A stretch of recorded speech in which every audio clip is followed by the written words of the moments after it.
Hi, and thanks for logging on to the Daily DVAR HaLacha. And there's a brand new halacha for you, and it's for Sunday, the 9th day of January, the 7th day of Shvat. I got Loom working again. That's why you're seeing this interesting format here. I'm going to take you to an important pasuk in just a moment. We have the holiday of Tu B'Shvat just over a week away, and on that holiday we will be eating a lot of fruits. And so I wanted to review with you some special halachas about making brachas on fruits and making it in the right order. Let's say it's Tu B'Shvat, about 1 week from now, and you're going to have a bunch of fruits in front of you. One borei pri ha'etz on one fruit is going to be enough, one bracha for all of the fruits in front of you. But which fruit should you choose? Randomly? Not necessarily. Your favorite? Not necessarily. We're going to learn that halacha right now. If you have some olives, dates, figs, pomegranates, oranges, apples in front of you, what should you do? Which bracha do you make the borei pri ha'etz on, which will then satisfy the bracha for all of them? So, we're going to go right to this very important pasuk. When God describes Israel, He calls it an eretz chita, a land of wheat, usora and barley, v'gefen and grapes, v'tena and figs, v'rimon and pomegranates, eretz shemen, a land of olive oil, udvash, and honey. And this honey means date honey.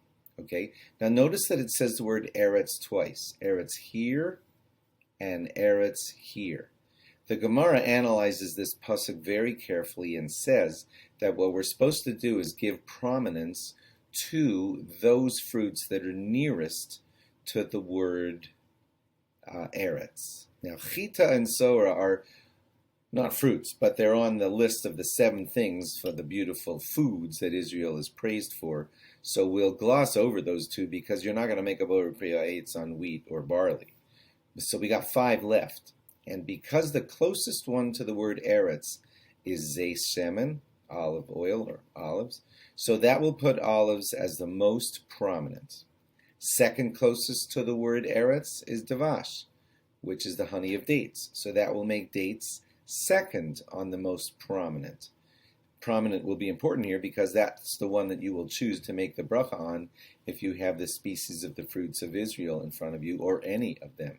So your first choice would be to make the borei pri ha'etz on an olive, and then not make a borei pri ha'etz on any of the other fruits.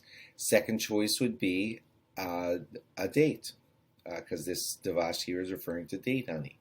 Third choice would not be chita sora, because they're not borei pri ha'etz.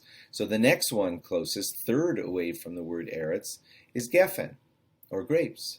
Fourth farthest away from the word eretz is te'ena, figs, and the fifth farthest away would be rimon, or pomegranate.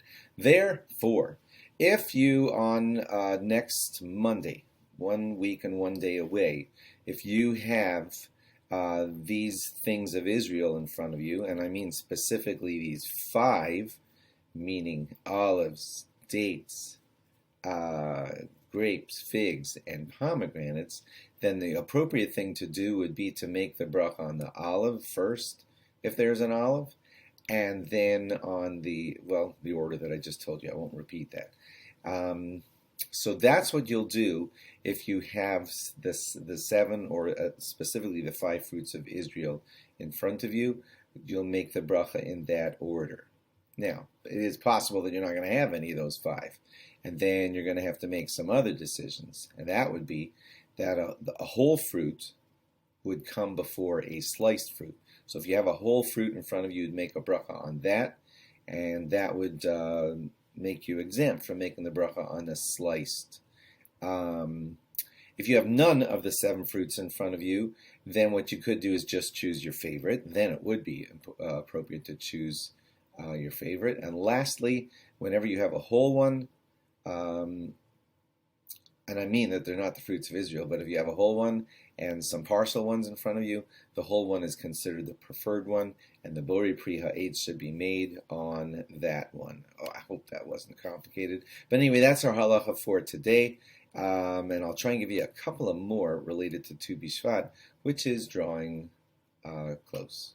Thanks for logging on. Log on again tomorrow for more. Bye-bye.